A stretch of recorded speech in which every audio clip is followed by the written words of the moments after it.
वाक़या करबला जो सन 61 हिजरी में पेश आया एक अजीम मारिका था जिसमें हक व बातिल की जंग हुई।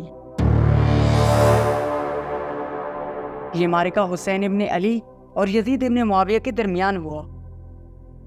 इमाम हुसैन अलैहिस्सलाम नबी करीम सल्लल्लाहु अलैहि वसल्लम के नवासे और हज़रत अली अलैहिस्सलाम और हज़रत फ़ातिमा ज़हरा सलामुल्लाह अलैहा के बेटे थे। आपकी ज़िंदगी इस्लाम के हकीकी असूलों की पैरवी और अदल व इंसाफ की हिफाजत में गुजरी। यजीद इब्ने मुआविया जो सन 60 हिजरी में खिलाफत पर काबिज हुआ, अपनी बदकिरदारी, जुल्म व सितम और इस्लामी असूलों के खिलाफ वर्जी के लिए मशहूर था। इमाम हुसैन अलैहिस्सलाम ने यजीद की बैत से इनकार करते हुए फरमाया, मुझ जैसा तुझ जैसी की बैत नहीं कर सकता। ये इनकार इमाम हुसैन अलैहिस्सलाम के असूलों की मजबूती और हक की हिमायत का वाज़ेह सबूत था।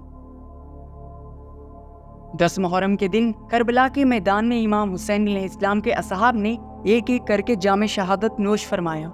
पहले इमाम अलैहिस्सलाम के असहाब, फिर आपके बेटे अली अकबर, भतीजे कासिम और लश्कर के सालार भाई हजरत अब्बास अलमदार शहीद हुए। आखिरकार 6 महीने के बेटे अली असगर की शहादत के बाद इमाम हुसैन अलैहिस्सलाम ने अपनी बहनों से अलविदा किया और इमाम हुसैन अलैहिस्सलाम मैदान में वारिद हुए।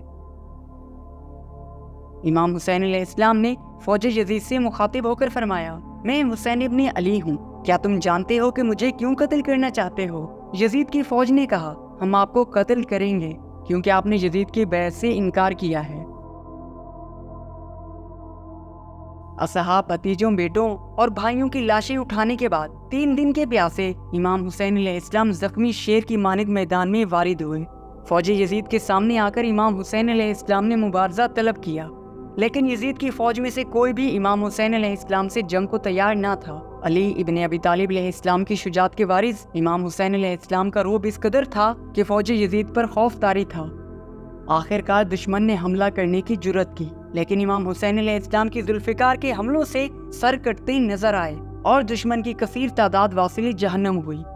उसके बाद यजीद की फौज ने बड़ा हमला किया, लेकिन इमाम हुसैन अलैहिस्सलाम ने इस कदर शुजात से जंग की कि फौज यजीद के घोड़े कूफा की दीवारों से जाकर टकराए और मैदान जंग में हश्र बपा हो गया।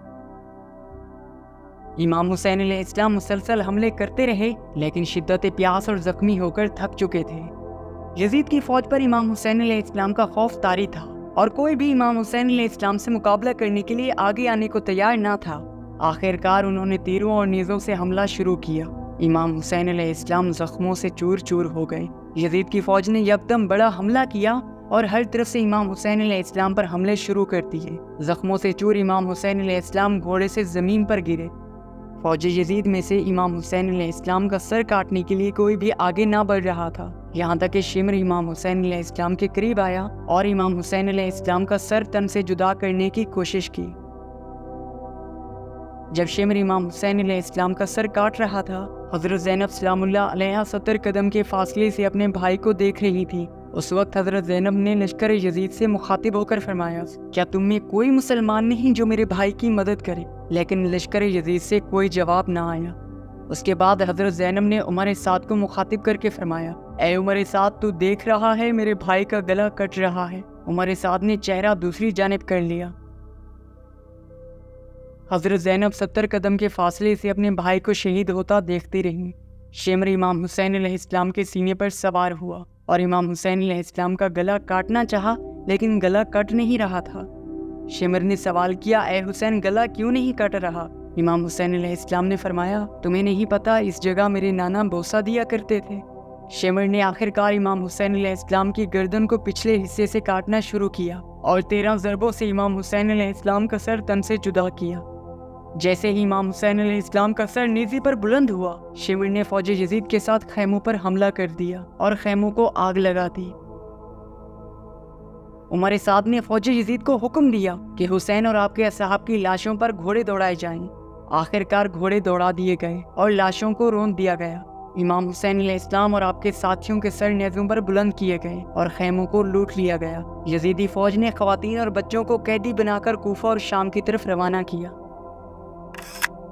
वाक़या करबला ने दुनिया को ये बताया कि बातिल कितना ही ताकतवर क्यों न हो, हक के मुकाबले में कभी कामयाब नहीं हो सकता। इमाम हुसैन अलैहिस्सलाम का किरदार और उनकी अजीम कुर्बानी आज भी न सिर्फ मुसलमानों बल्कि आलम बशरियत को अदल, इंसाफ और हक के लिए जद्दोजहद करने की तरगीब देती है। करबला की दास्तान हमें याद दिलाती है कि जालिम के खिलाफ उठ खड़े होना और मजलूम की हिमायत करना ही हकीकी इंसानियत है।